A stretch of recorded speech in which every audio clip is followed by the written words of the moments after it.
Part 1. The Subversion, Korean, RR, Manual, is a 2018 South Korean science fiction action horror film written and directed by Park Hoon-young.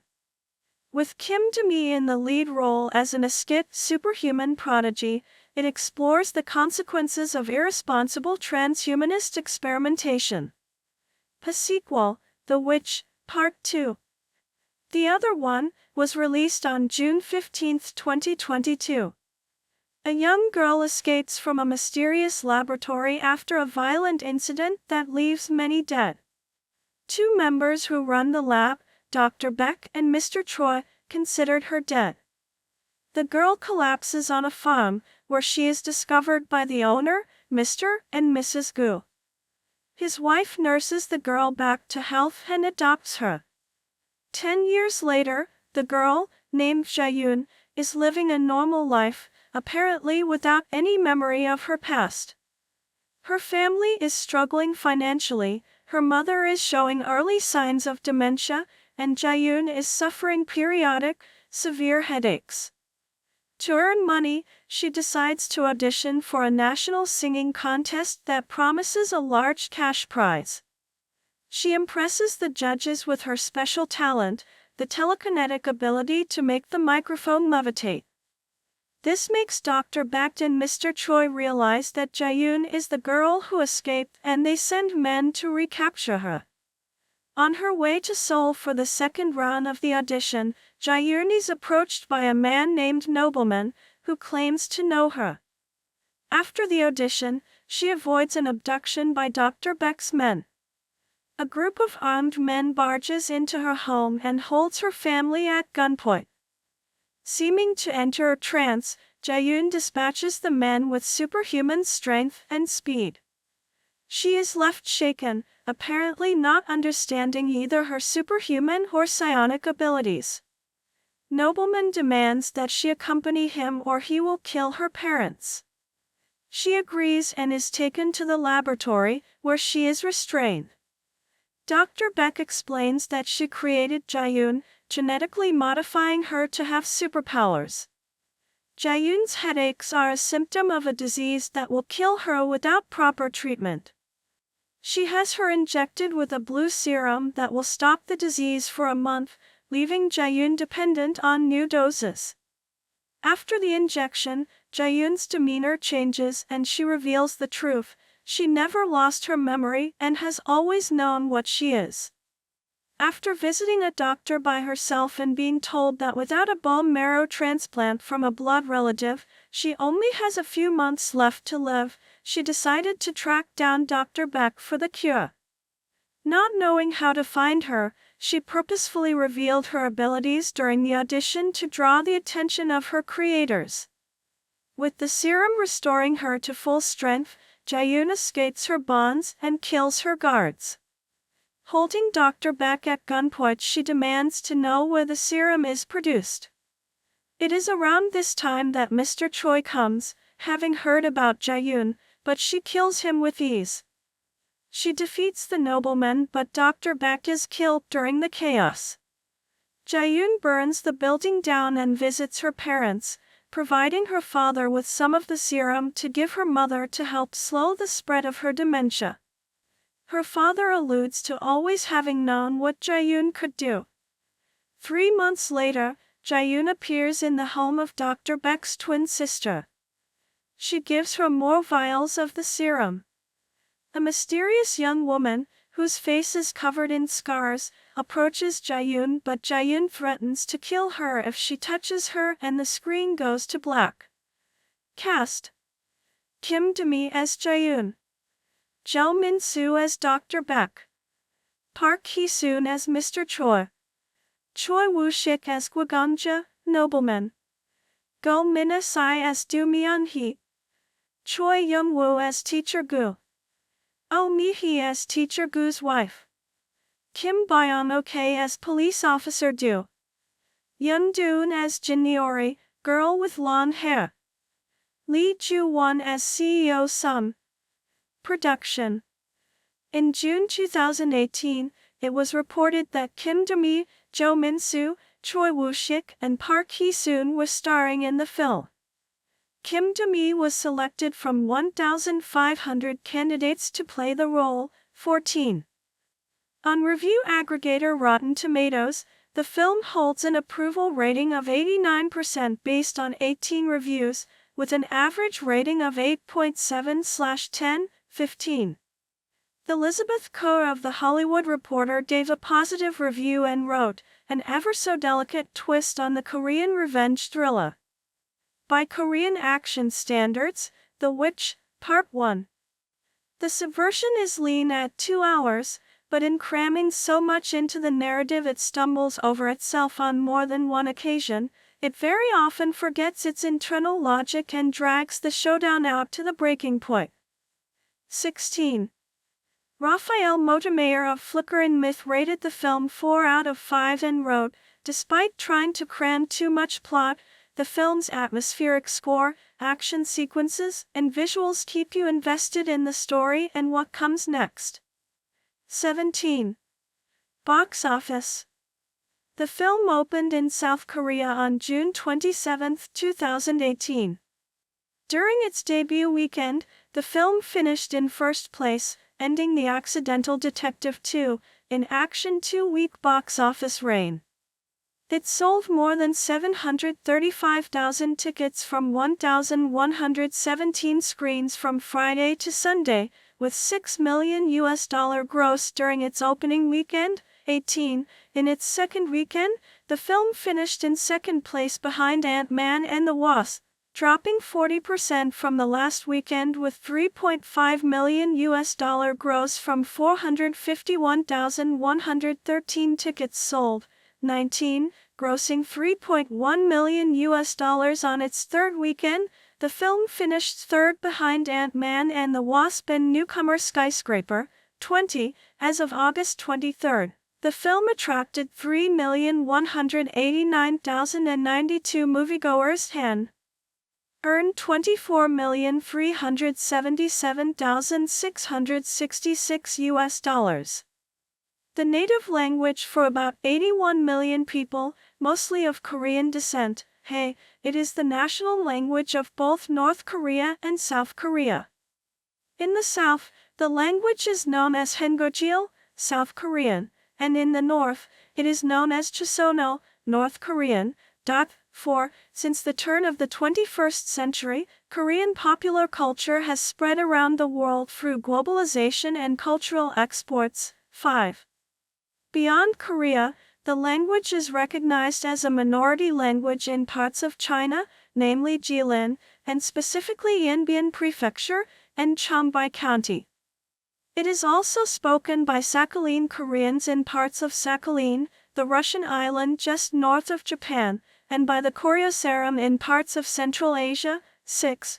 The language has a few extinct relatives which, along with the Jeju language, Jejuan, of Jeju Island and Korean itself, form the compact Koreanic language family.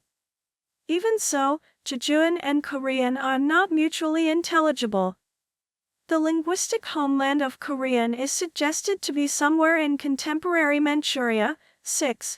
The hierarchy of the society from which the language originates deeply influences the language, leading to a system of speech levels and honorifics indicative of the formality of any given situation.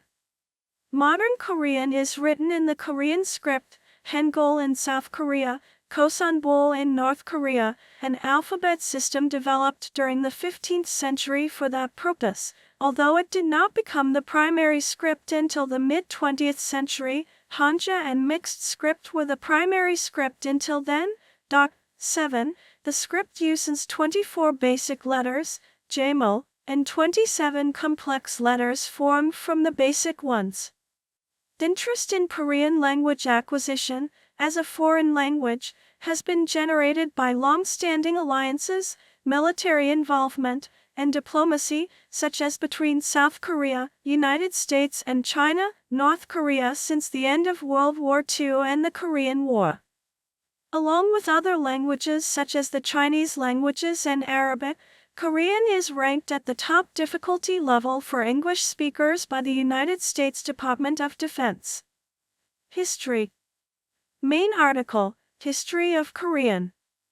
Modern Korean descends from Middle Korean, which in turn descends from Old Korean, which descends from the Proto-Koreanic language, which is generally suggested to have its linguistic homeland somewhere in Manchuria. 8-9, Whitman, 2012, suggests that the Proto-Koreans, already present in northern Korea, expanded into the southern part of the Korean peninsula at around 300 BC and coexisted with the descendants of the Japonic Muman cultivators, or assimilated them. Both had influence on each other, and a later founder effect diminished the internal variety of both language families. 10. Since the establishment of two independent governments, North-South differences have developed in Standard Korean, including variations in pronunciation and vocabulary chosen.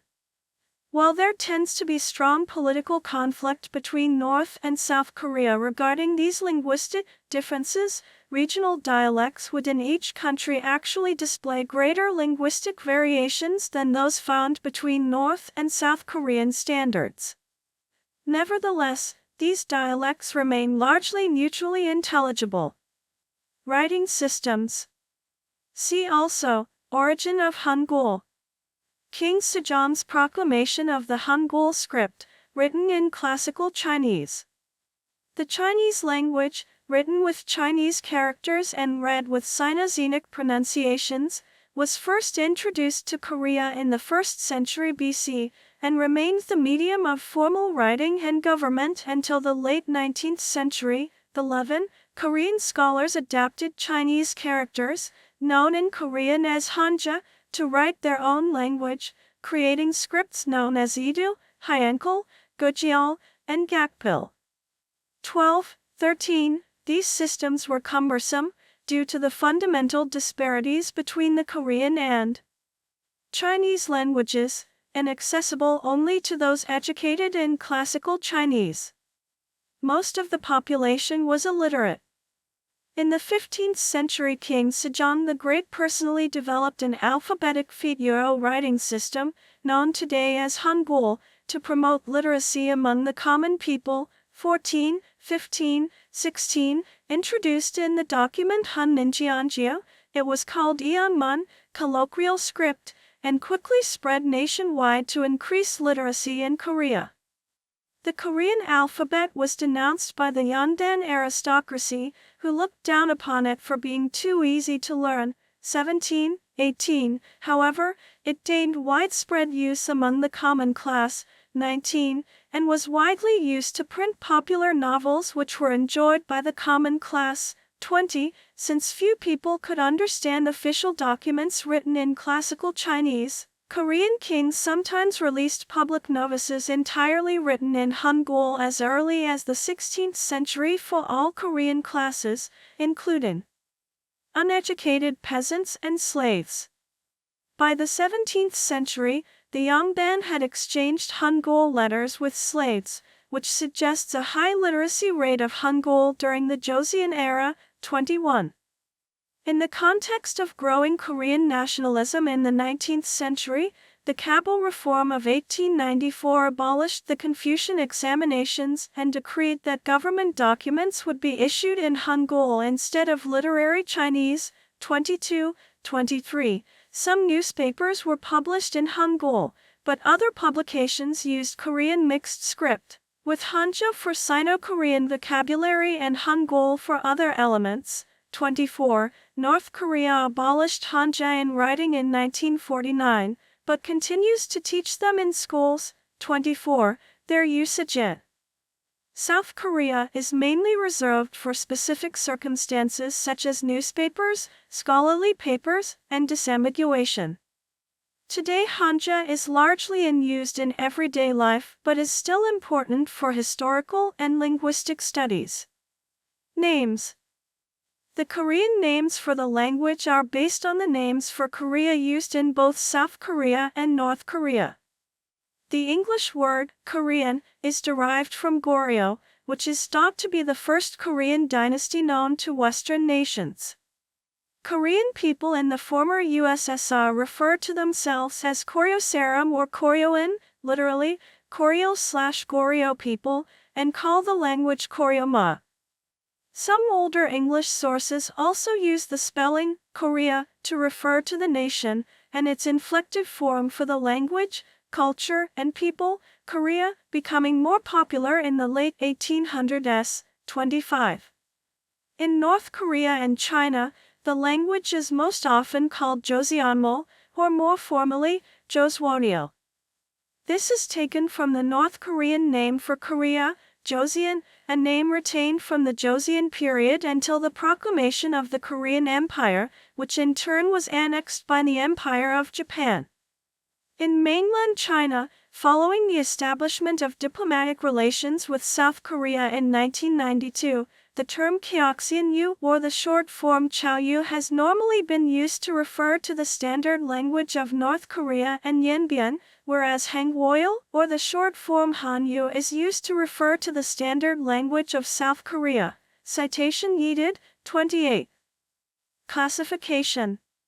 See also, comparison of Japanese and Korean. Korean is a member of the Koreanic family along with the Jeju language. Some linguists have included it in the Altaic family, but the core Altaic proposal itself has lost most of its prior support. 29. The Khitan language has several vocabulary items similar to Korean that are not found in other Mongolian or Tungusic languages, suggesting a Korean influence on Khitan. 30.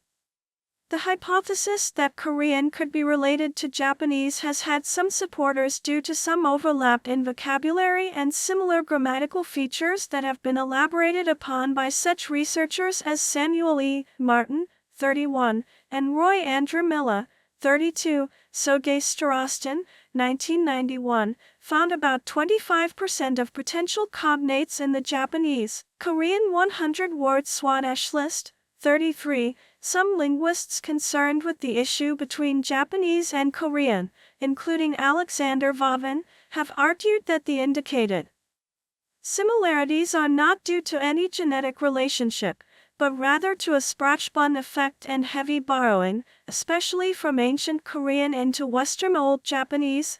34. The good example might be Middle Korean Sam and Japanese asa, meaning hemp. 35. This word seems to be a cognate, but although it is well attested in Western Old Japanese and Northern Ryukyuan languages, in Eastern Old Japanese it only occurs in compounds, and it is only present in 3 dialects of the Southern Ryukyuan language group. Also, the doublet meaning hemp is attested in Western Old Japanese and Southern Ryukyuan languages. It is thus plausible to assume a borrowed term. 36. Hudson and Rob Beets, 2020, suggested that there are traces of a pre-Nephk substratum in Korean. According to the hypothesis, ancestral varieties of Neph, also known as Amuric, were once distributed on the Korean peninsula before the arrival of Koreanic speakers. 37. The IPA symbol, U+0348 combining double vertical line below, is used to denote the tensed consonants /P//K//T///S/.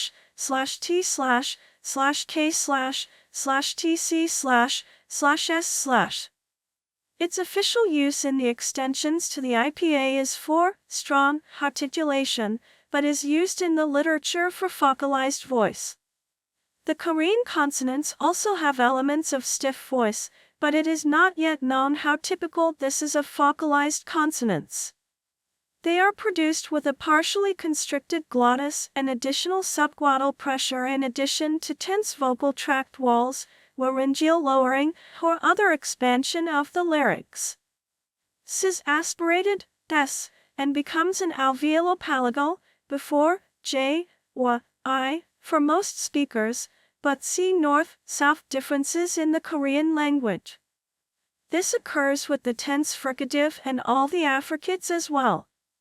At the end of a syllable, s changes to t, example, beaseat, mushroom.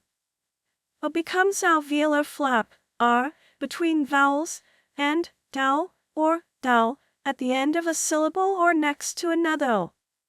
A written syllable final, when followed by a vowel or a glide, i.e., when the next character starts with, migrates to the next syllable and thus becomes a.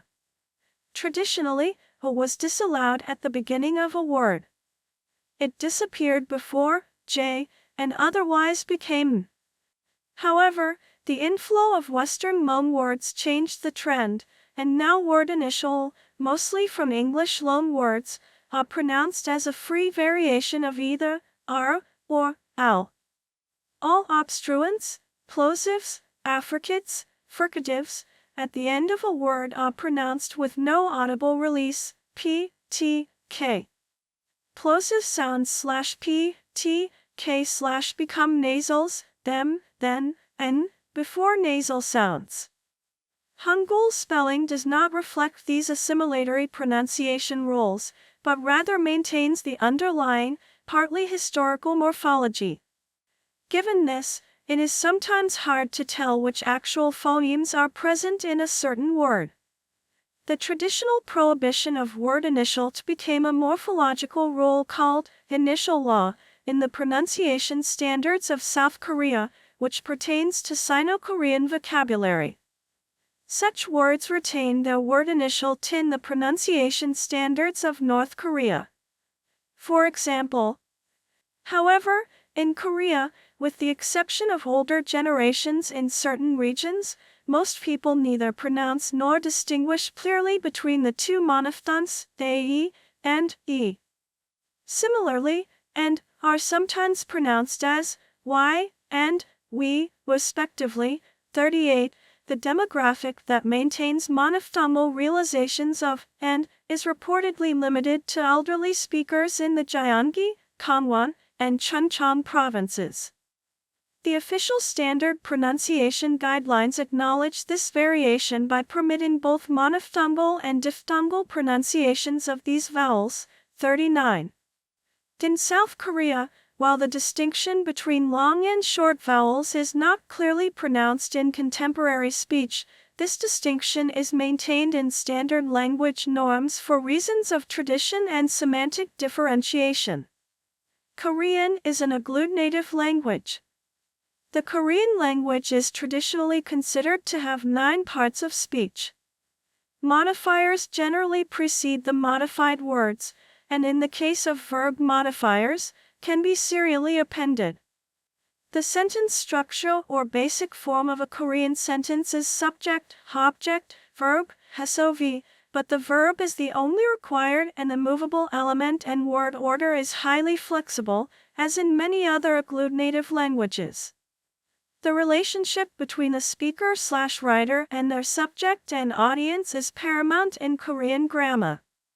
The relationship between the speaker/writer and subject referent is reflected in honorifics, whereas that between speaker/writer and audience is reflected in speech level. Honorifics. Main article, Korean honorifics. When talking about someone superior in status, a speaker or writer usually uses special nouns or verb endings to indicate the subject's superiority. Generally, someone is superior in status if they are an older relative, a stranger of roughly equal or greater age, or an employer, teacher, customer, or the like. Someone is equal or inferior in status if they are a younger stranger, student, employee, or the like. Nowadays, there are special endings which can be used on declarative, interrogative, and imperative sentences, and both honorific or normal sentences. Honorifics in traditional Korea were strictly hierarchical. The caste and estate systems possessed patterns and usages much more complex and stratified than those used today. The intricate structure of the Korean honorific system flourished in traditional culture and society. Honorifics in contemporary Korea are now used for people who are psychologically distant. Honorifics are also used for people who are superior in status, such as older people, teachers, and employers. 40. Speech levels. Main article, Korean speech levels. There are 7 vote paradigms or speech levels in Korean, and each level has its own unique set of verb endings which are used to indicate the level of formality of a situation. 41. Unlike honorifics, which are used to show respect towards the referent, the person spoken of, speech levels are used to show respect towards a speaker's or writer's audience, the person spoken to. The names of the 7 levels are derived from the non-honorific imperative form of the verb, hada, do, in each level, plus the suffix, che, hanja, which means style. The 3 levels with high politeness, very formally polite, casually polite, are generally grouped together as gendanmal, whereas the 2 levels with low politeness, formally impolite, casually impolite, are banmal in Korean. The remaining 2 levels, neutral formality with neutral politeness, high formality with neutral politeness, are neither polite nor impolite. Nowadays, younger generation speakers no longer feel obligated to lower their usual regard toward the referent. It is common to see younger people talk to their older relatives with banmal. This is not out of disrespect, but instead it shows the intimacy and the closeness of the relationship between the 2 speakers. Transformations in social structures and attitudes in today's rapidly changing society have brought about change in the way people speak. The core of the Korean vocabulary is made up of native Korean words. However, a significant proportion of the vocabulary, especially words that denote abstract ideas, are Sino-Korean words. 42. To a much lesser extent, some words have also been borrowed from Mongolian and other languages. 43. More recent loanwords are dominated by English. In South Korea, it is widely believed that North Korea wanted to emphasize the use of unique Korean expressions in its language and eliminate the influence of foreign languages. However, according to researchers such as John Sute, who has seen first-hand data from North Korea, the country has reduced the number of difficult foreign words in a similar way to South Korea. 44.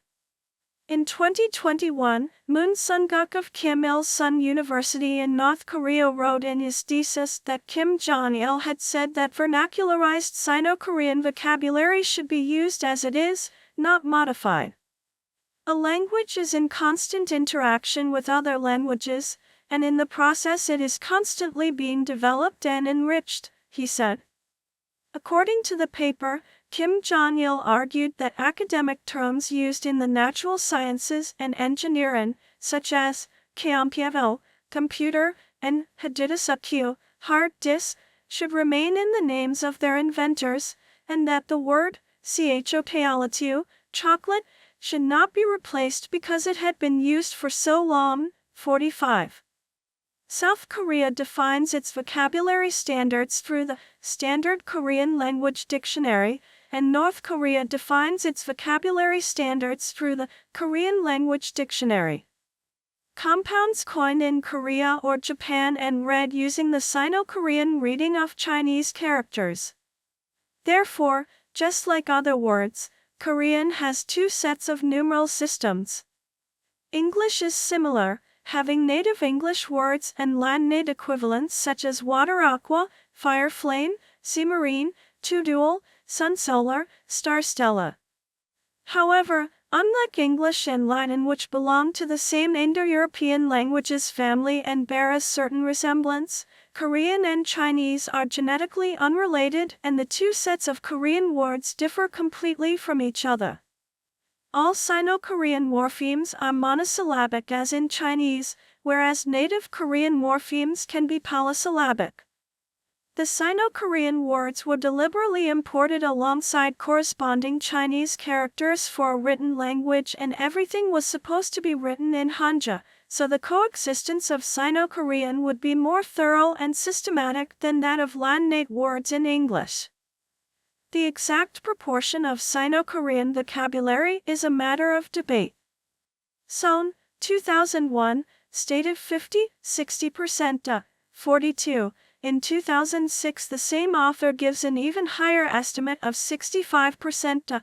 46. John J. Du, one of the compilers of the dictionary Yuri Malkunsajan, asserts that the proportion is not so high. He points out that Korean dictionaries compiled during the colonial period include many unused Sino-Korean words. In his estimation, the proportion of Sino-Korean vocabulary in the Korean language might be as low as 30% to 47. Western loan words. See also, Konglish. The vast majority of loanwords other than Sino-Korean come from modern times, approximately 90% of which are from English. 42. Many words have also been borrowed from Western languages such as German via Japanese, e.g., Barabaitu, part-time job, allergy, dipsu or jabusu, plaster cast used for broken bones. Some Western words were borrowed indirectly via Japanese during the Japanese occupation of Korea, taking a Japanese sound pattern, for example, dozen, desu. However, most indirect Western borrowings are now written according to current Hangulization rules for the respective Western language, as if borrowed directly. In South Korean official use, a number of other Sino-Korean country names have been replaced with phonetically oriented Hangulizzations of the country's endonyms or English names. 48.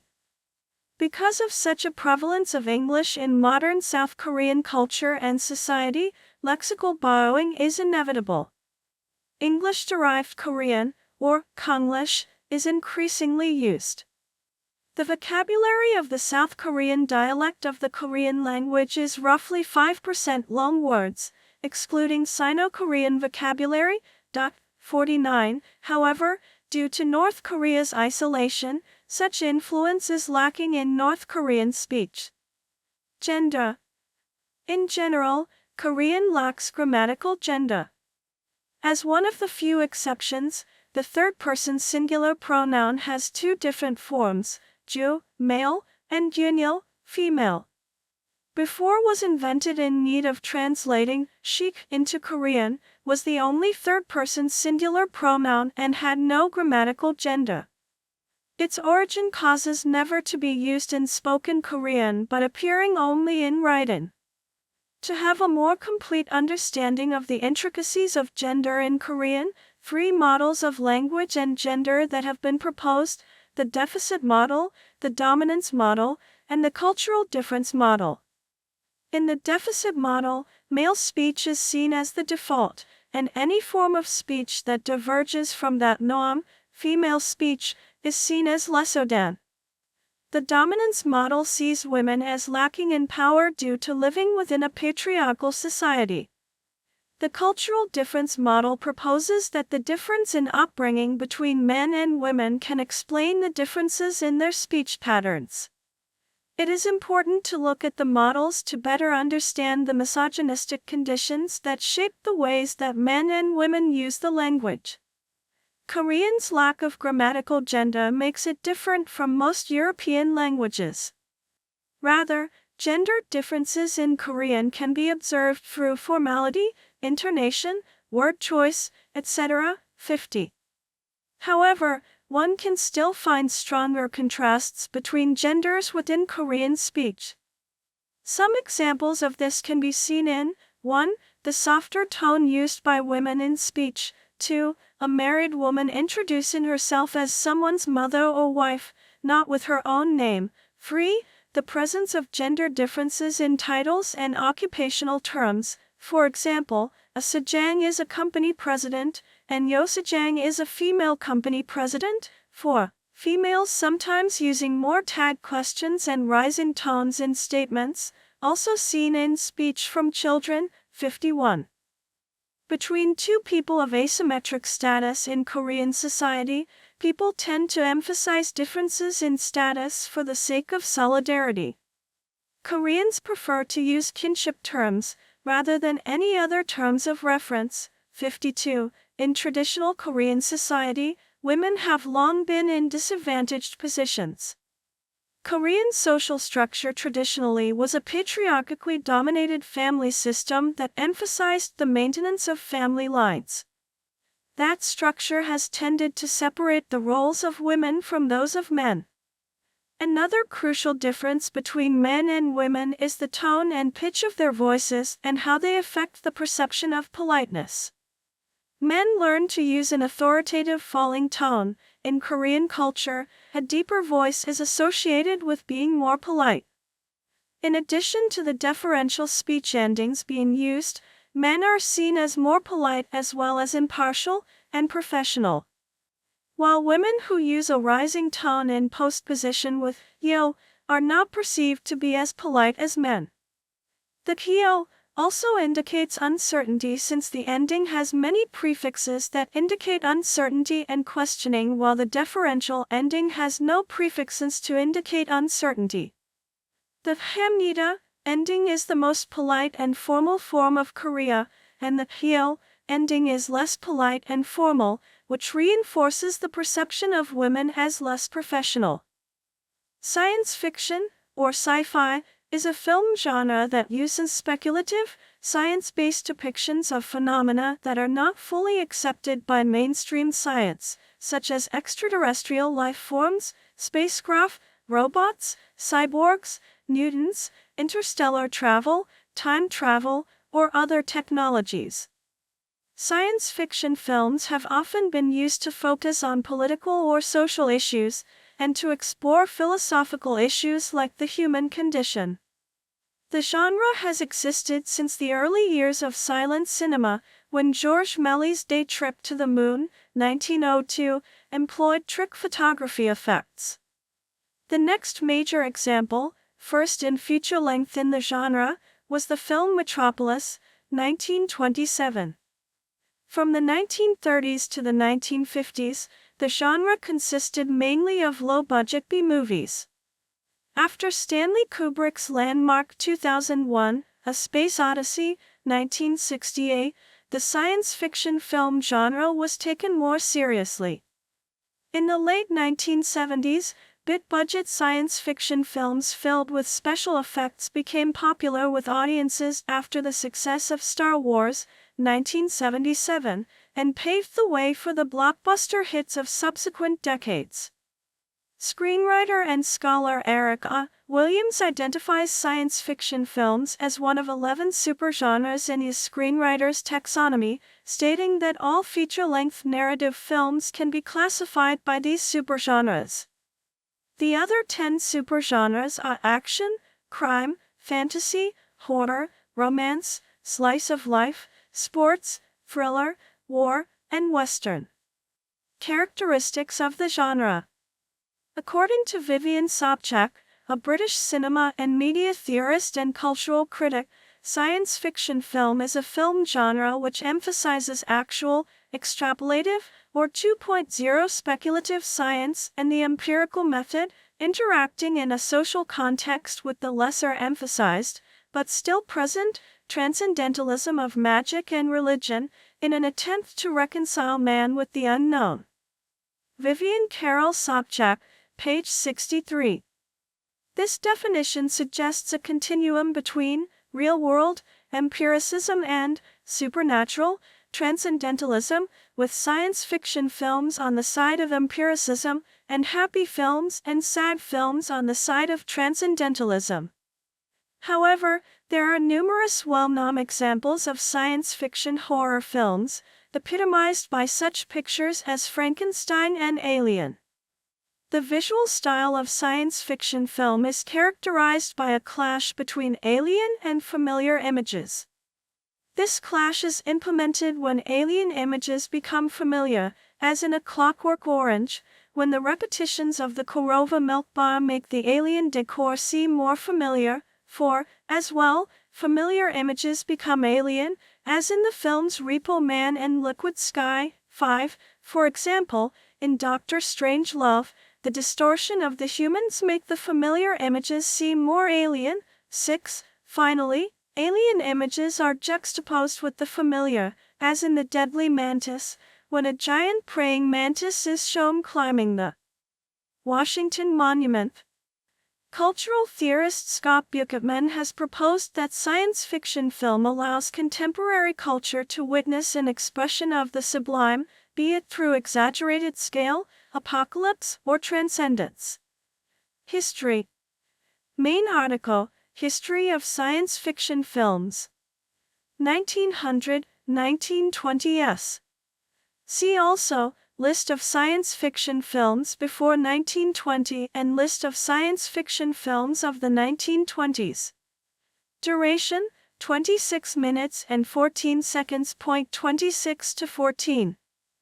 L'Uomo Meccanico, 1921. Science fiction films appeared early in the silent film era, typically as short films shot in black and white, sometimes with color tinting. They usually had a technological theme and were often intended to be humorous. In 1902, Georges Méliès released Le Voyage dans ma Lune, generally considered the first science fiction film, 7, and a film that used early trick photography to depict a spacecraft's journey to the moon. Several early films merged the science fiction and horror genres. Examples of this are Frankenstein, 1910, a film adaptation of Mary Shelley's novel, and Dr. Jekyll and Mr. Hyde, 1920, based on the psychological tale by Robert Louis Stevenson. Taking a more adventurous tack, 20,000 Leagues Under the Sea, 1916, is a film based on Jules Verne's famous novel of a wondrous submarine and its vengeful captain. In the 1920s, European filmmakers tended to use science fiction for prediction and social commentary, as can be seen in German films such as Metropolis, 1927, and Fraulein Mond, 1929.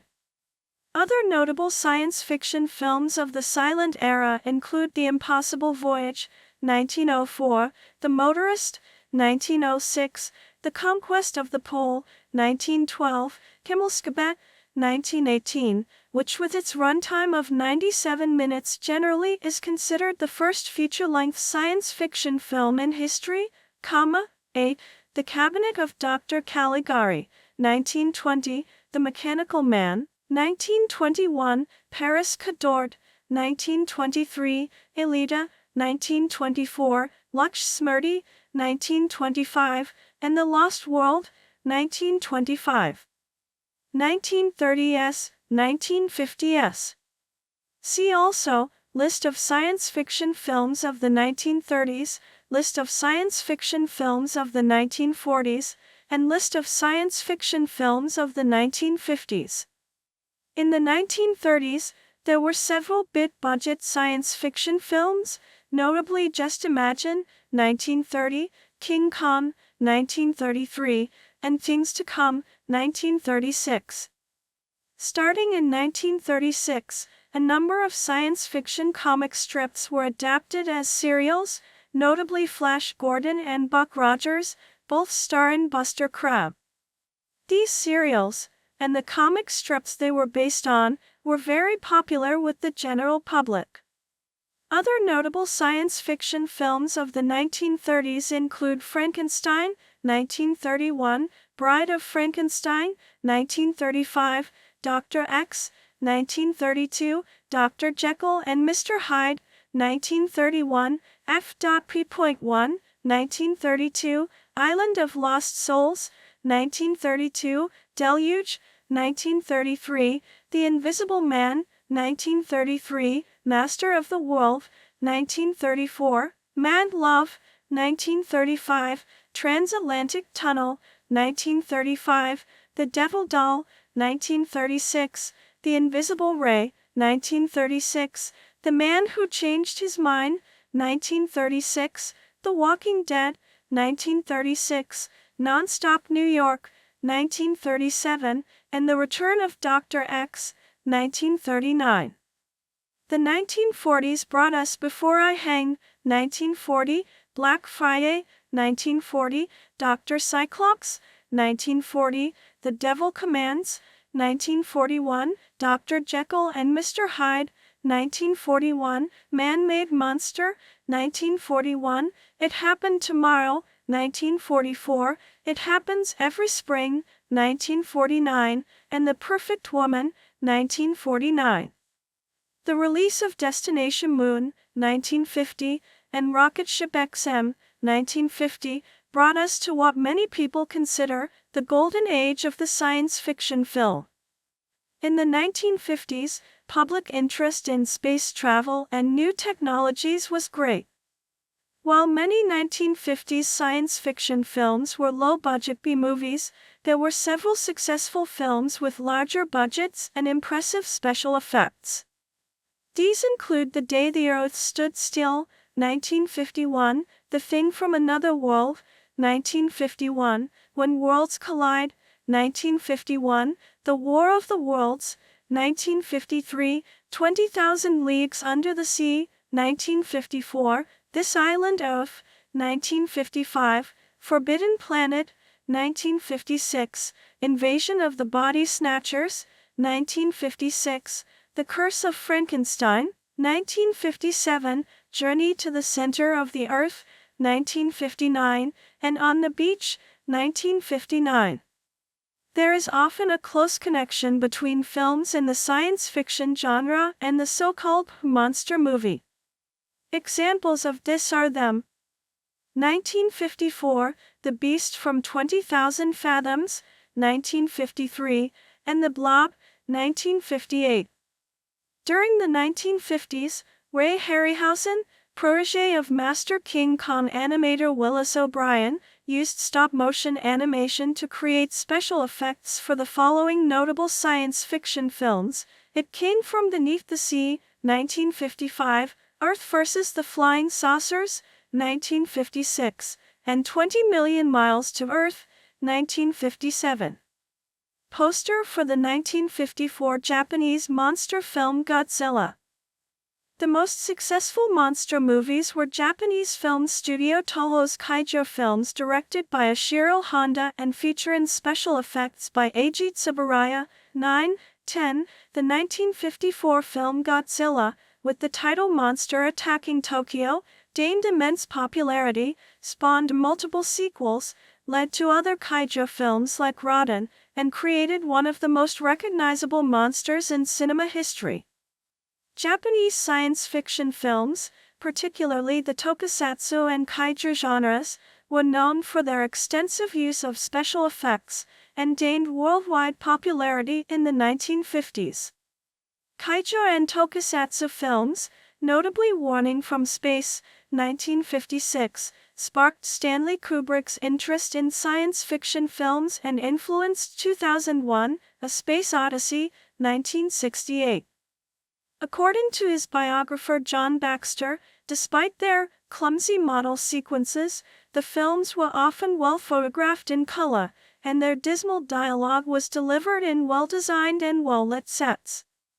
11. 1960s, present. See also, List of science fiction films of the 1960s. 2001, A Space Odyssey, the landmark 1968 collaboration between filmmaker Stanley Kubrick and classic science fiction author Arthur C. Clarke, featured groundbreaking special effects, such as the realization of the spaceship USS Discovery 1, pictured here.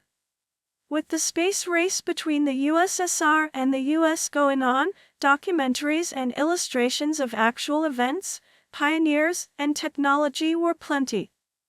Any movie featuring realistic space travel was at risk of being obsolete at its time of release, rather fossil than fiction. There were relatively few science fiction films in the 1960s, but some of the films transformed science fiction cinema. Stanley Kubrick's 2001, A Space Odyssey, 1968, brought new realism to the genre, with its groundbreaking visual effects and realistic portrayal of space travel, and influenced the genre with its epic story and transcendent philosophical scope. Other 1960s films included Planet of the Vampires, 1965, by Italian filmmaker Mario Bava, that is regarded as one of the best movies of the period, Planet of the Apes, 1968, and Fahrenheit 451, 1966, which provided social commentary, and The Campy Barbarella, 1968, which explored the comical side of earlier science fiction. Jean-Luc Godard's French New Wave film Alphaville, 1965, posited a futuristic Paris commanded by an artificial intelligence which has outlawed all emotion. See also, List of science fiction films of the 1970s and List of science fiction films of the 1980s. The era of crewed trips to the moon in 1969 and the 1970s saw a resurgence of interest in the science fiction film. Andrei Tarkovsky's Solaris, 1972, and Stalker, 1979, are two widely acclaimed examples of the renewed interest of film auteurs in science fiction. 12. Science fiction films from the early 1970s explored the theme of paranoia, in which humanity is depicted as under threat from sociological, ecological, or technological adversaries of its own creation, such as George Lucas's directorial debut THX 1138, 1971, The Andromeda Strain, 1971, Silent Running, 1972, Soylent Green, 1973, Westworld, 1973. And its sequel Future World, 1976, and Logan's Run, 1976. The science fiction comedies of the 1970s included Woody Allen's Sleeper, 1973, and John Carpenter's Dark Star, 1974. The sports science fiction genre can be seen in films such as Rollerball, 1975. Star Wars, 1977, and Close Encounters of the Third Kind, 1977, were box office hits that brought about a huge increase in science fiction films. In 1979, Star Trek, the motion picture, brought the television series to the big screen for the first time. It was also in this period that the Walt Disney Company released many science fiction films for family audiences such as The Black Hole, Flight of the Navigator, and Honey, I Shrunk the Kids. The sequels to Star Wars, The Empire Strikes Back, 1980, and Return of the Jedi, 1983, also saw worldwide box office success. Ridley Scott's films, such as Alien, 1979, and Blade Runner, 1982, along with James Cameron's The Terminator, 1984, presented the future as dark, dirty, and chaotic, and depicted aliens and androids as hostile and dangerous. In contrast, Steven Spielberg's E.T. the Extraterrestrial, 1982, one of the most successful films of the 1980s, presented aliens as benign and friendly, a theme already present in Spielberg's own Close Encounters of the Third Kind. James Bond also entered the science fiction genre in 1979 with Moonraker. The big-budget adaptations of Frank Herbert's Dune and Alex Raymond's Flash Gordon, as well as Peter Hyams's sequel to 2001-2010, The Year We Make Contact, based on 2001 author Arthur C. Clarke's sequel novel 2010, Odyssey 2, were box office failures that dissuaded producers from investing in science fiction literary properties. Disney's Tron, 1982, turned out to be a moderate success. The strongest contributors to the genre during the second half of the 1980s were James Cameron and Paul Verhoeven with the Terminator and RoboCop entries. Robert Zemeckis' film Back to the Future, 1985, and its sequels were critically praised and became box office successes, not to mention international phenomena. James Cameron's sequel to Aliens, 1986, was very different from the original film, falling more into the action/science fiction genre. It was both a critical and commercial success, and Sigourney Weaver was nominated for Best Actress in a Leading Role at the Academy Awards. The Japanese cyberpunk anime film Akira, 1988, also had a big influence outside Japan when released. See also, List of science fiction films of the 1990s and List of science fiction films of the 2000s. In the 1990s, The emergence of the World Wide Web and the cyberpunk genre spawned several movies on the theme of the computer-human interface, such as Terminator 2, Judgment Day, 1991, Total Recall, 1990, The Lawnmower Man, 1992, and The Matrix, 1999. Other themes included disaster films, e.g., Armageddon and Deep Impact, both 1998, Alien Invasion, e.g., Independence Day, 1996, and genetic experimentation, e.g., Jurassic Park, 1993, and Gattaca, 1997. Also, the Star Wars prequel trilogy began with the release of Star Wars, Episode I, The Phantom Menace, which eventually grossed over $1 billion. As the decade progressed, computers played an increasingly important role in both the addition of special effects, thanks to Terminator 2, Judgment Day and Jurassic Park, and the production of films. As software developed in sophistication, it was used to produce more complicated effects.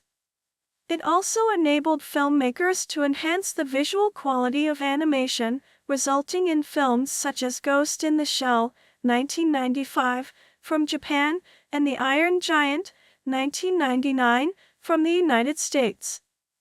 During the first decade of the 2000s, superhero films abounded, as did earthbound science fiction such as the Matrix trilogy. In 2005, the Star Wars saga was completed, although it was later continued, but at the time it was not intended to be, with the darkly-themed Star Wars, Episode III, Revenge of the Sith. Science fiction also returned as a tool for political commentary in films such as AI Artificial Intelligence, Minority Report, Sunshine, District 9, Children of Men, Serenity, Sleep Dealer, and Pandora. The 2000s also saw the release of Transformers, 2007, and Transformers, Revenge of the Fallen, 2009, both of which resulted in worldwide box office success. In 2009, James Cameron's Avatar garnered worldwide box office success, and would later become the highest-grossing movie of all time. This movie was also an example of political commentary. It depicted humans destroying the environment on another planet by mining for a special metal called unobtainium. That same year, Terminator Salvation was released and garnered only moderate success. Further information, list of science fiction films of the 2010s. The 2010s saw new entries in several classic science fiction franchises, including Predators, 2010, Tron, Legacy, 2010, a resurgence of the Star Wars series, and entries into the Planet of the Apes and Godzilla franchises. Several more cross-genre films have also been produced, including comedies such as Hot Top Time Machine, 2010, Seeking a Friend for the End of the World, 2012, Safety Not Guaranteed, 2013, and Pixels, 2015, romance films such as Her, 2013, Monsters, 2010, and Ex Machina, 2015, heist films including Inception, 2010, and action films including Real Steel, 2011, Total Recall, 2012, Edge of Tomorrow, 2014, Pacific Rim, 2013, Chappie, 2015, Tomorrowland, 2015, and Ghost in the Shell. 2017, the superhero film boom has also continued into films such as Iron Man 2, 2010, and Iron Man 3, 2013, several entries into the X-Men film series, and The Avengers, 2012, which became the fourth highest-grossing film of all time. New franchises such as Deadpool and Guardians of the Galaxy also began in this decade. Further into the decade, more realistic science fiction epic films also become prevalent, including Battleship, 2012, Gravity, 2013, Elysium, 2013, Interstellar, 2014, Mad Max, Fury Road, 2015, The Martian, 2015, Arrival, 2016, Passengers, 2016, and Blade Runner 2049, 2017.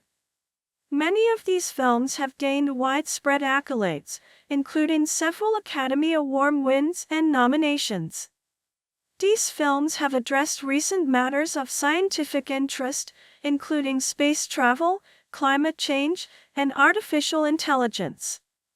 Alongside these original films, many adaptations were produced, especially within the young adult dystopian fiction subgenre, popular in the early part of the decade. These include the Hunger Games film series, based on the trilogy of novels by Suzanne Collins, the Divergent series based on Veronica Roth's Divergent trilogy, and the Maze Runner series, based on James Dashner's The Maze Runner novels. Several adult adaptations have also been produced, including The Martian, 2015, based on Andy Weir's 2011 novel, Cloud Atlas, 2012, based on David Mitchell's 2004 novel, World War Z, based on Max Brooks' 2006 novel, and Ready Player One, 2018, based on Ernest Cline's 2011 novel. Independent productions also increased in the 2010s, with the rise of digital filmmaking making it easier for filmmakers to produce movies on a smaller budget. These films include Attack the Block, 2011, Source Code, 2011, Looper, 2012, Upstream Color, 2013, Ex Machina, 2015, and Valerian and the City of a Thousand Planets, 2017. In 2016, Ex Machina won the Academy Award for Visual Effects in a surprising upset over the much higher-budget Star Wars: The Force Awakens, 2015. Themes, imagery, and visual elements. Science fiction films are often speculative in nature and often include key supporting elements of science and technology. However, as often as not, the science in a Hollywood science fiction movie can be considered pseudoscience, relying primarily on atmosphere and quasi-scientific artistic fancy and facts and conventional scientific theory. The definition can also vary depending on the viewpoint of the observer. Citation needed. Many science fiction films include elements of mysticism, occult, magic, or the supernatural, considered by some to be more properly elements of fantasy or the occult, or religious film. Citation needed. This transforms the movie genre into a science fantasy with a religious or quasi-religious philosophy serving as the driving motivation. The movie Forbidden Planet employs many common science fiction elements, but the film carries a profound message that the evolution of a species toward technological perfection, in this case exemplified by the disappeared alien civilization called the Krell, does not ensure the loss of primitive and dangerous urges. Citation needed. In the film, this part of the primitive mind manifests itself as monstrous destructive force emanating from the Freudian subconscious, or ID. Some films blur the line between the genres, such as films where the protagonist gains the extraordinary powers of the superhero. These films usually employ quasi-plausible reason for the hero gaining these powers. Citation needed. Not all science fiction themes are equally suitable for movies. Science fiction horror is most common. Often enough, these films could just as well pass as westerns or World War II films if the science fiction props were removed. Citation needed. Common motifs also include voyages and expeditions to other planets, and dystopias, while utopias are rare. Film theorist Vivian Sobchak argues that science fiction films differ from fantasy films in that while science fiction film seeks to achieve our belief in the images we are viewing, fantasy film instead attempts to suspend our disbelief. The science fiction film displays the unfamiliar and alien in the context of the familiar. Despite the alien nature of the scenes and science fictional elements of the setting, the imagery of the film is related back to humankind and how we relate to our surroundings.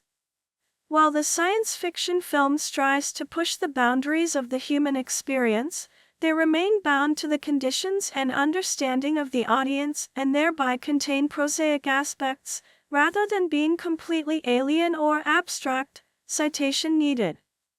Genre films such as westerns or war movies are bound to a particular area or time period. This is not true of the science fiction film. However, there are several common visual elements that are evocative of the genre. These include the spacecraft or space station, alien worlds or creatures, robots, and futuristic gadgets. Examples include movies like Lost in Space, Serenity, Avatar, Prometheus, Tomorrowland, Passengers, and Valerian and the City of a Thousand Planets.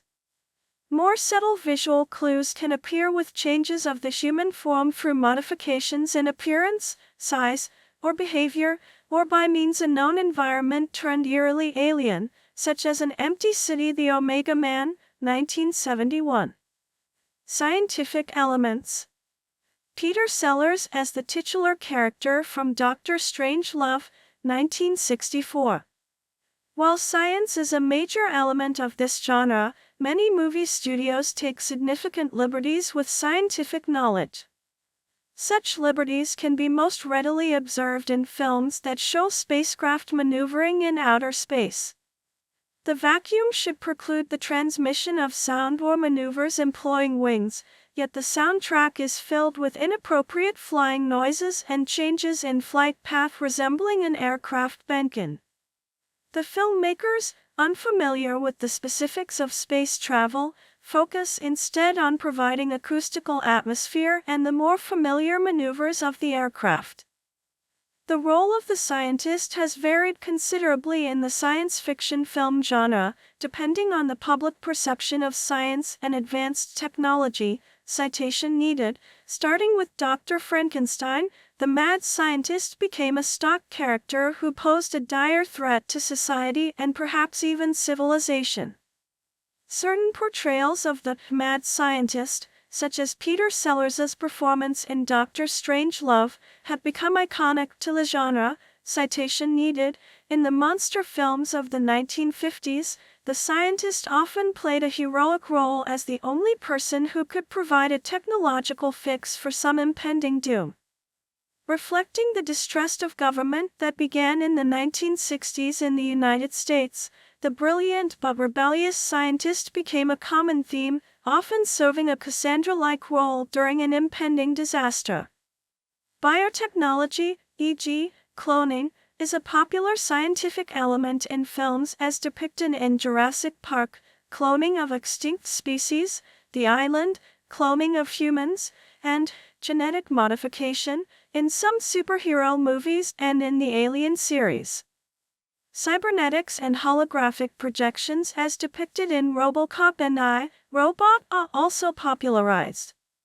Interstellar travel and teleportation is a popular theme in the Star Trek series that is achieved through warp drives and transporters, while intergalactic travel is popular in films such as Stargate and Star Wars that is achieved through hyperspace or wormholes.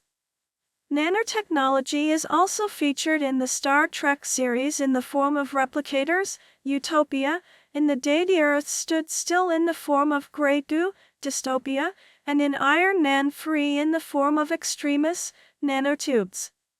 Force fields is a popular theme in Independence Day, while invisibility is also popular in Star Trek.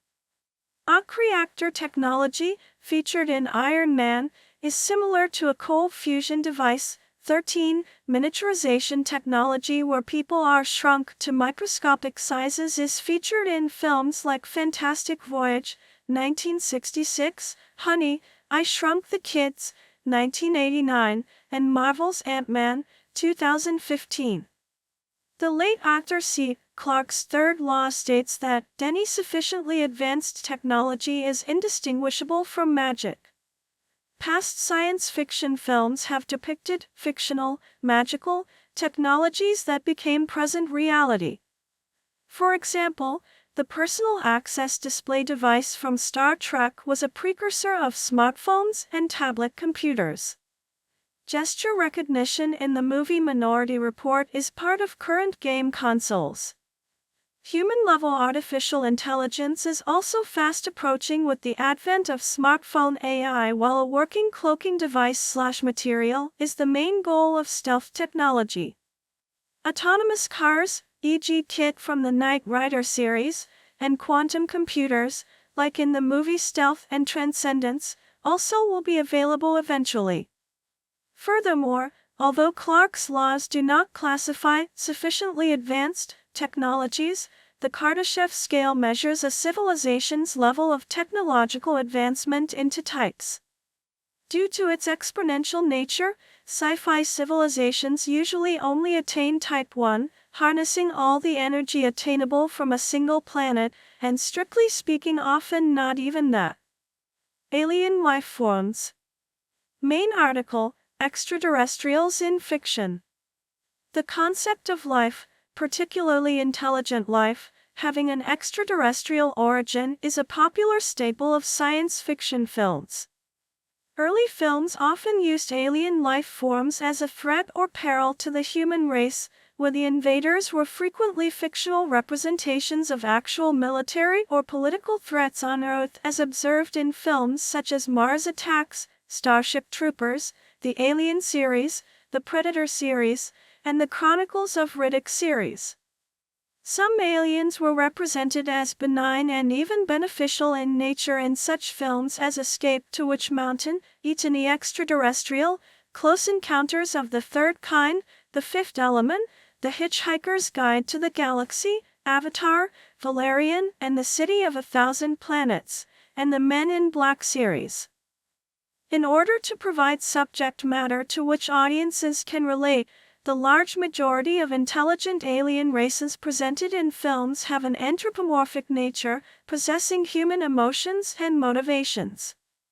In films like Cocoon, My Stepmother is an Alien, Species, Contact, The Box, Knowing, The Day the Earth Stood Still, and The Watch, the aliens were nearly human in physical appearance, and communicated in a common Earth language. However, the aliens in Stargate and Prometheus were human in physical appearance but communicated in an alien language. A few films have tried to represent intelligent aliens as something utterly different from the usual humanoid shape, e.g. an intelligent life form surrounding an entire planet in Solaris, the ball-shaped creature in Dark Star, microbial-like creatures in The Invasion, shape-shifting creatures in Evolution. Recent trends in films involve building-size alien creatures like in the movie Pacific Rim, where the CGI has tremendously improved over the previous decades as compared in previous films such as Godzilla. Alien invasion: hostile extraterrestrials arrive and seek to supplant humanity.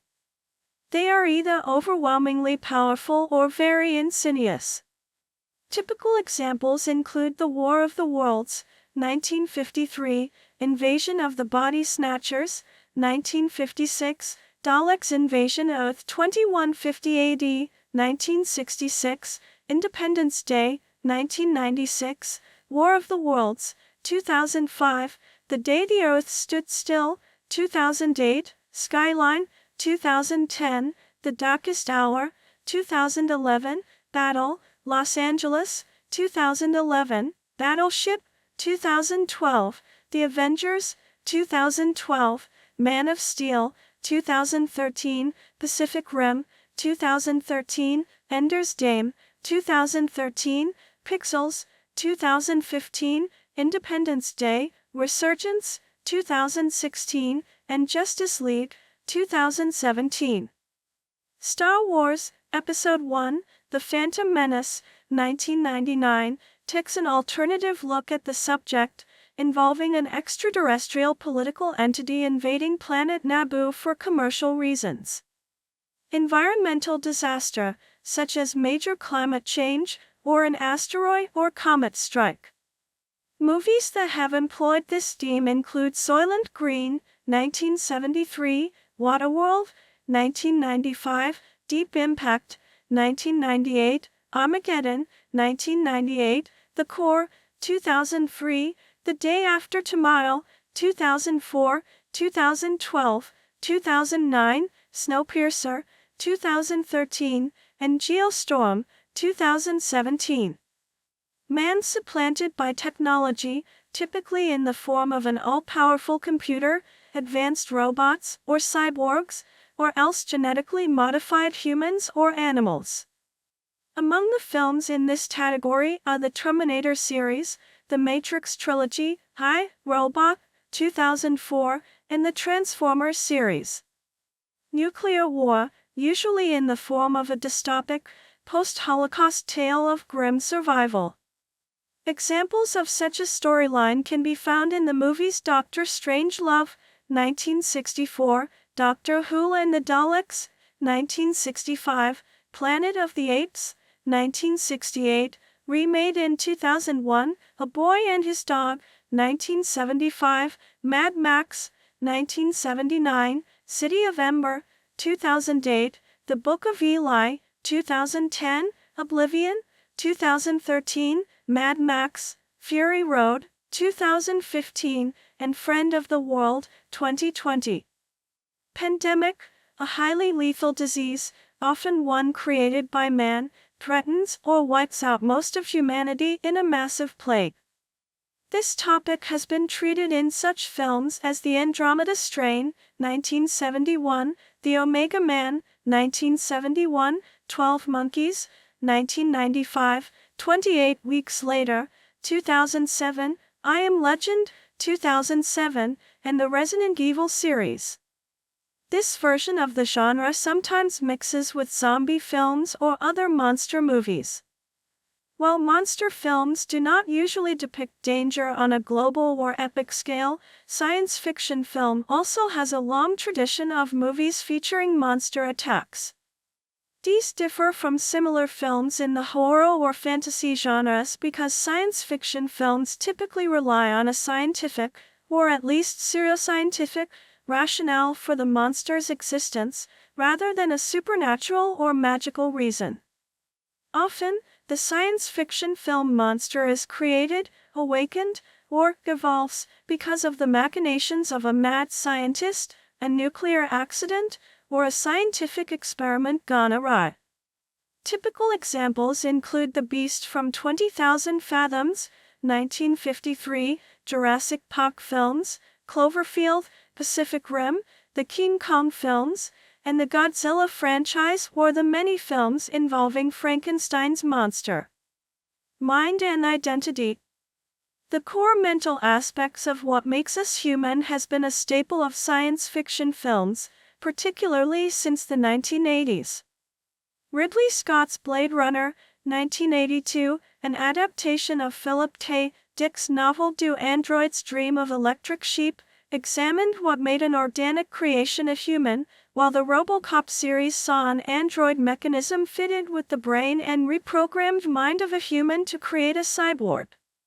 The idea of brain transfer was not entirely new to science fiction film, as the concept of the mad scientist transferring the human mind to another body is as old as Frankenstein, while the idea of corporations behind mind transfer technologies is observed in later films such as Gamer, Avatar, and Surrogates. Films such as Total Recall have popularized a thread of films that explore the concept of reprogramming the human mind. The theme of brainwashing in several films of the 60s and 70s, including A Clockwork Orange and The Manchurian Candidate, coincided with secret real-life government experimentation during Project MKUltra. Voluntary erasure of memory is further explored as themes of the films Paycheck and Eternal Sunshine of the Spotless Mind. Some films like Limitless explore the concept of mind enhancement. The anime series Serial Experiments Lain also explores the idea of reprogrammable reality and memory. The idea that a human could be entirely represented as a program in a computer was a core element of the film Tron. This would be further explored in the film version of The Lawnmower Man, Transcendence, and Ready Player One, and the idea reversed in virtuosity as computer programs sought to become real persons. In the Matrix series, the virtual reality world became a real-world prison for humanity, managed by intelligent machines. In movies such as Existence, The 13th Floor, and Inception, the nature of reality and virtual reality become intermixed with no clear distinguishing boundary. Telekinesis and telepathy are featured in movies like Star Wars, The Last Mimsy, Race to Witch Mountain, Chronicle, and Lucy, while precognition is featured in Minority Report as well as in the Matrix saga, in which precognition is achieved by knowing the artificial world. Robots. Transformers characters at Universal Studios Hollywood. Robots have been a part of science fiction since the Czech playwright Karel Čapek coined the word in 1921. In early films, robots were usually played by a human actor in a boxy metal suit, as in The Phantom Empire, although the female robot in Metropolis is an exception. The first depiction of a sophisticated robot in a United States film was Gort in The Day the Earth Stood Still. Robots in films are often sentient and sometimes sentimental, and they have filled a range of roles in science fiction films. Robots have been supporting characters, such as Robbie the Robot in Forbidden Planet, Huey, Dewey, and Louie in Silent Running, Data in Star Trek: The Next Generation, sidekicks, e.g., C-3PO and R2-D2 from Star Wars, Jarvis from Iron Man, and extras, visible in the background to create a futuristic setting, e.g., Back to the Future Part 2, 1989, Total Recall, 2012, RoboCop, 2014. As well, robots have been formidable movie villains or monsters, e.g., the robot box in the film Logan's Run, 1976, HAL 9000 in 2001, A Space Odyssey, ALIIA and Eagle Eye, robot sentinels in X-Men, Days of Future Past, the battle droids in the Star Wars prequel trilogy, or the huge robot probes seen in Monsters vs. Aliens. In some cases, robots have even been the leading characters in science fiction films. In the film Blade Runner, 1982, many of the characters are bioengineered android replicants. This is also present in the animated films WALL-E, 2008, Astro Boy, 2009, Big Hero 6, 2014, Ghost in the Shell, 2017, and in Next Gen, 2018. Films like Bicentennial Man, AI Artificial Intelligence, Chappie, and Ex Machina depicted the emotional fallouts of robots that are self-aware. Other films like The Animatrix, The Second Renaissance, present the consequences of mass-producing self-aware androids as humanity succumbs to their robot overlords.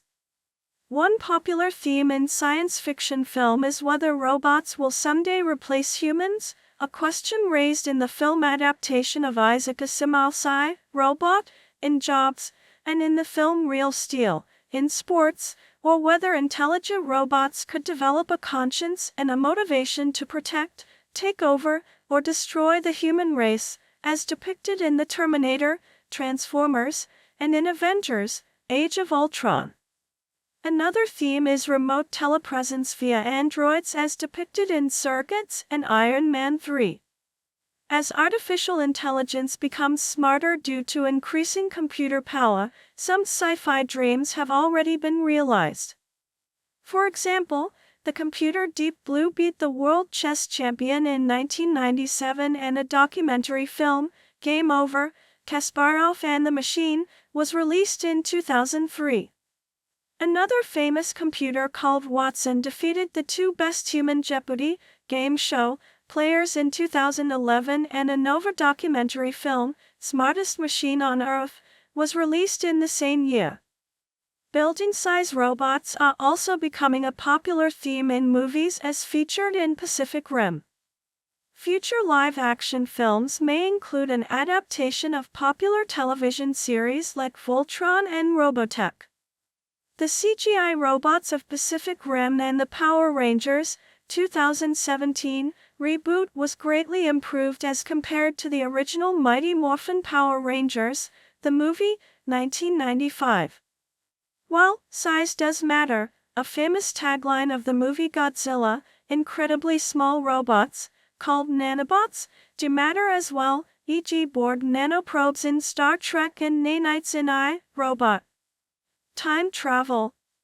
Main article, Time travel in fiction. The concept of time travel, traveling backwards and forwards through time, has always been a popular staple of science fiction film and science fiction television series. Time travel usually involves the use of some type of advanced technology, such as H.G. Wells' classic The Time Machine, the commercially successful 1980s-era Back to the Future trilogy, the Bill and Ted trilogy, the Terminator series, Deja Vu, 2006, Source Code, 2011, Edge of Tomorrow, 2014, and Predestination, 2014. Other movies, such as the Planet of the Apes series, Timeline, 2003, and The Last Mimsy, 2007, explain their depictions of time travel by drawing on physics concepts such as the special relativity phenomenon of time dilation, which could occur if a spaceship was traveling near the speed of light, and wormholes. Some films show time travel not being attained from advanced technology, but rather from an inner source or personal power, such as the 2000s-era films Donnie Darko, Mr. Nobody, The Butterfly Effect, and X-Men, Days of Future Past. More conventional time travel movies use technology to bring the past to life in the present, or in a present that lies in our future. The film Iceman, 1984, told the story of the reanimation of a frozen Neanderthal. The film Free Jack, 1992, shows time travel used to pull victims of horrible deaths forward in time a split second before their demise, and then use their bodies for spare parts. A common theme in time travel film is the paradoxical nature of traveling through time. In the French New Wave film Majesté, 1962, director Chris Marker depicts the self-fulfilling aspect of a person being able to see their future by showing a child who witnesses the death of his future self. La Jetée was the inspiration for 12 Monkeys, 1995, director Terry Gilliam's film about time travel, memory, and madness. The Back to the Future trilogy and The Time Machine go one step further and explore the result of altering the past, while in Star Trek, First Contact, 1996, and Star Trek, 2009, the crew must rescue the Earth from having its past altered by time-traveling cyborgs and alien races. Genre as commentary on social issues. The science fiction film genre has long served as useful means of discussing sensitive topical issues without arousing controversy, and it often provides thoughtful social commentary on potential unforeseen future issues. The fictional setting allows for a deeper examination and reflection of the ideas presented, with the perspective of a viewer watching remote events. Most controversial issues in science fiction films tend to fall into two general storylines, utopian or dystopian. Either a society will become better or worse in the future. Because of controversy, most science fiction films will fall into the dystopian film category rather than the utopian category. The types of commentary and controversy presented in science fiction films often illustrate the particular concerns of the periods in which they were produced. Early science fiction films expressed fears about automation replacing workers and the dehumanization of society through science and technology. For example, The Man in the White Suit, 1951, used a science fiction concept as a means to satirize post-war British establishment, conservatism, industrial capitalists, and trade unions. Another example is HAL 9000 from 2001, A Space Odyssey, 1968. He controls the shuttle, and later harms its crew. Kubrick's vision reveals technology as a competitive force that must be defeated in order for humans to evolve. 14. Later films explored the fears of environmental catastrophe, technology-created disasters, or overpopulation, and how they would impact society and individuals, e.g. Soylent Green, Elysium. The monster movies of the 1950s, like Godzilla, 1954, served as stand-ins for fears of nuclear war, communism, and views on the Cold War. Citation needed. In the 1970s, science fiction films also became an effective way of satirizing contemporary social mores, with Silent Running and Dark Star presenting hippies in space as a riposte to the militaristic types that had dominated earlier films. Citation needed. Stanley Kubrick's A Clockwork Orange presented a horrific vision of youth culture, portraying a youth gang engaged in rape and murder, along with disturbing scenes of forced psychological conditioning serving to comment on societal responses to crime. Logan's Run depicted a futuristic swingers utopia that practiced euthanasia as a form of population control, and the Stepford Wives anticipated a reaction to the women's liberation movement. Enemy Mine demonstrated that the foes we have come to hate are often just like us, even if they appear alien. Contemporary science fiction films continue to explore social and political issues. One recent example is Minority Report, 2002, debuting in the months after the terrorist attacks of September 11, 2001, and focused on the issues of police powers, privacy, and civil liberties in a near-future United States. Some movies like The Island, 2005, and Never Let Me Go, 2010, explore the issues surrounding cloning. More recently, the headlines surrounding events such as the Iraq War, international terrorism, the avian influenza scare, and United States anti-immigration laws have found their way into the consciousness of contemporary filmmakers. The film V for Vendetta, 2006, drew inspiration from controversial issues such as the Patriot Act and the War on Terror. Citation needed. While science fiction thrillers such as Children of Men, also 2006, District 9, 2009, and Elysium, 2013, commented on diverse social issues such as xenophobia, propaganda, and cognitive dissonance. Avatar, 2009, had remarkable resemblance to colonialism of native land, mining by multinational corporations, and the Iraq War. Future Moi. Lancaster University professor Jamaluddin Binaziz argues that as science fiction has evolved and expanded, it has fused with other film genres such as Gothic thrillers and film noir.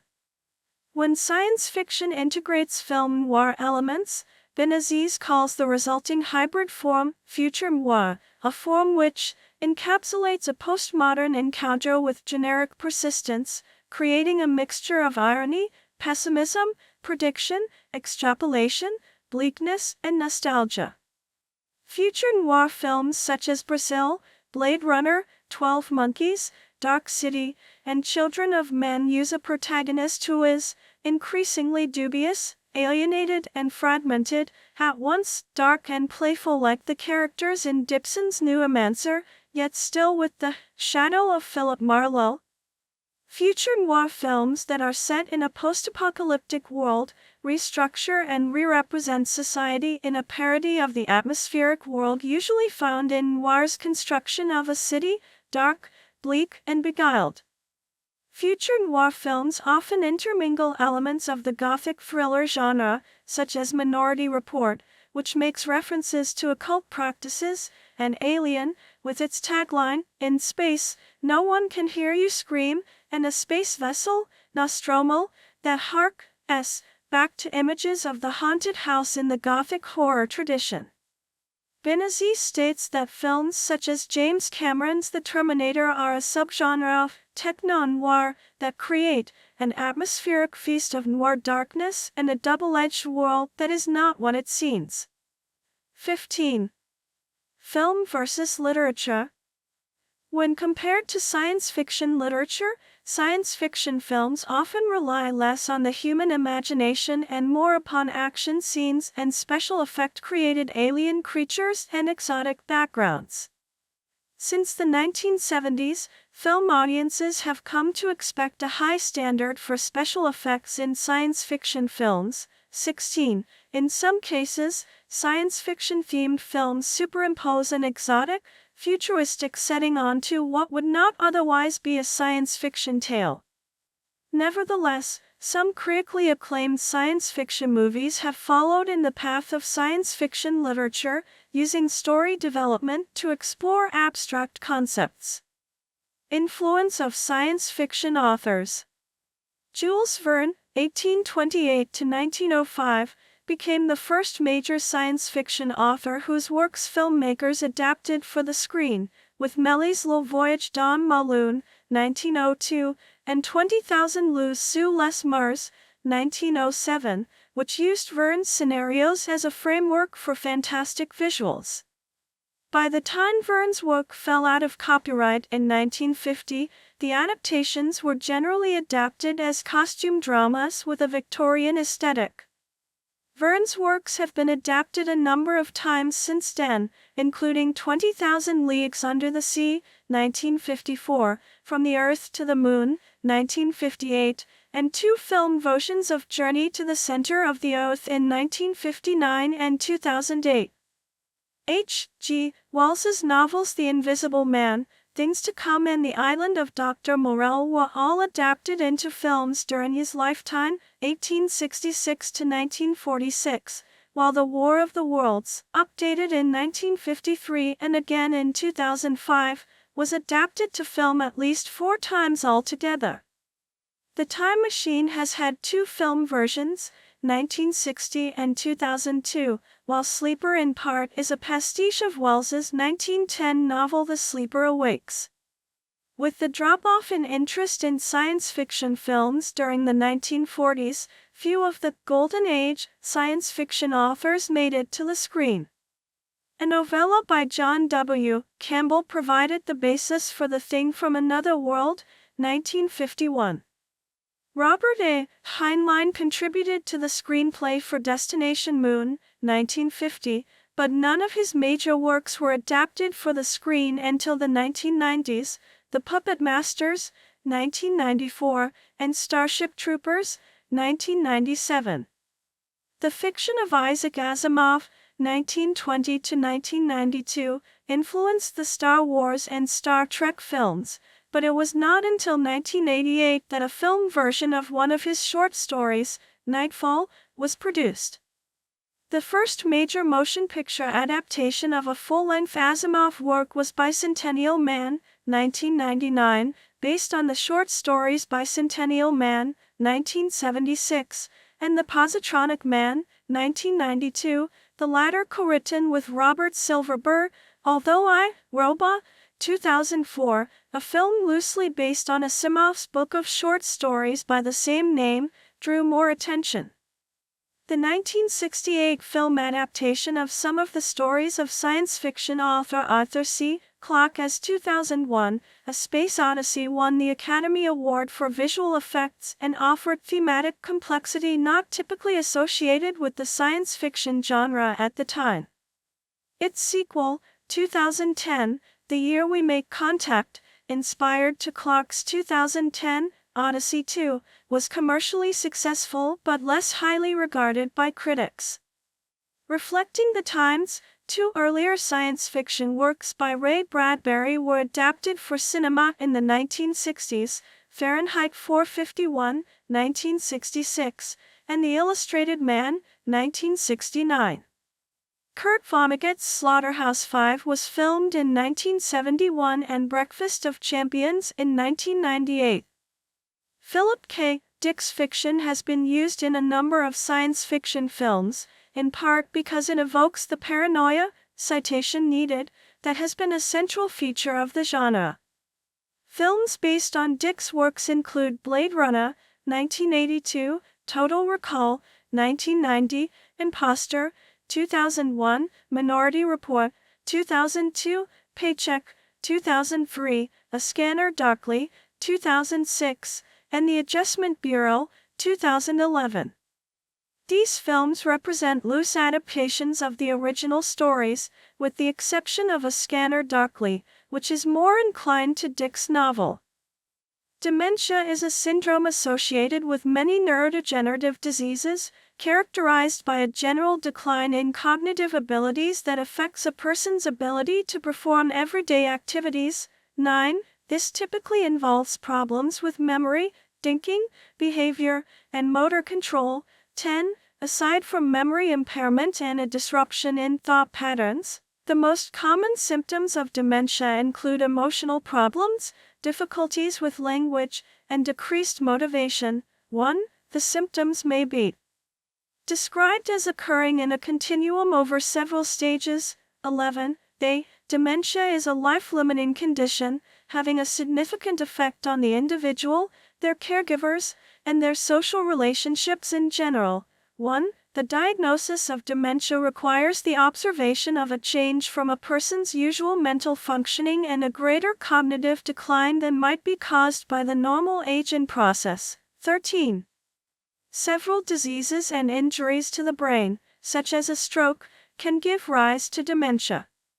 However, the most common cause is Alzheimer's disease, a neurodegenerative disorder. 1.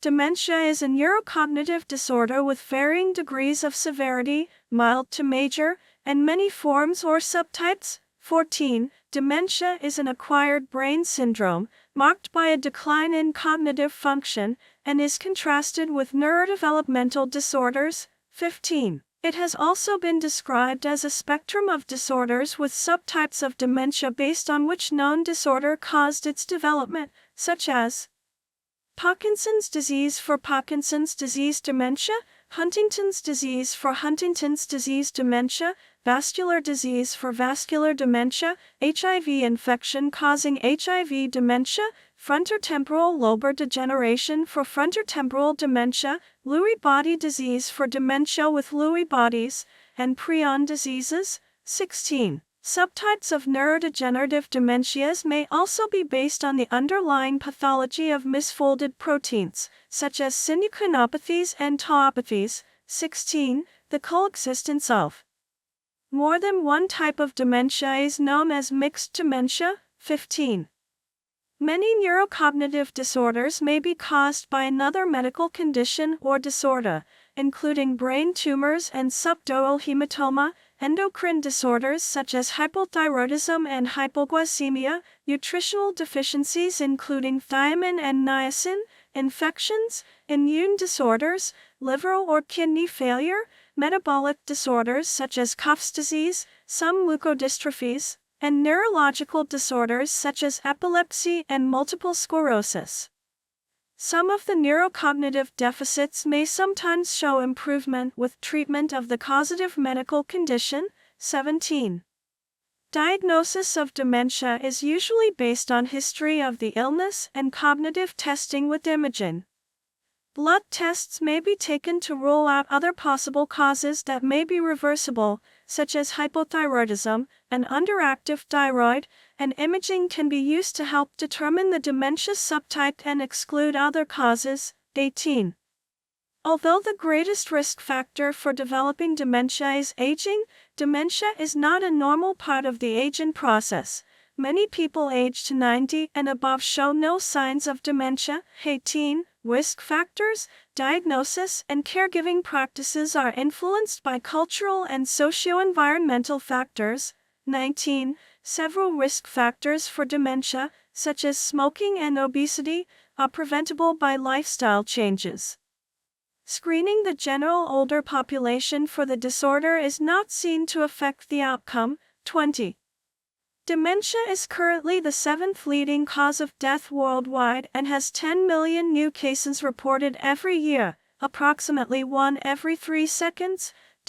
1. There is no known cure for dementia. 21. Acetylcholinesterase inhibitors such as donepezil are often used in some dementia subtypes and may be beneficial in mild to moderate stages, but the overall benefit may be minor. There are many measures that can improve the quality of life of a person with dementia and their caregivers. Cognitive and behavioral interventions may be appropriate for treating the associated symptoms of depression. 22. Signs and symptoms. The signs and symptoms of dementia may vary depending on the underlying subtype. However, there are some common features that may be grouped into three areas: cognitive, neuropsychiatric, also known as behavioral and psychological, and physical. 3. The cognitive symptoms of dementia relate to the area of the brain affected. Typically, this includes memory plus one other cognitive region.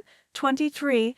The most commonly affected areas of brain function include memory, language, attention, problem solving, and visual spatial function affecting perception and orientation.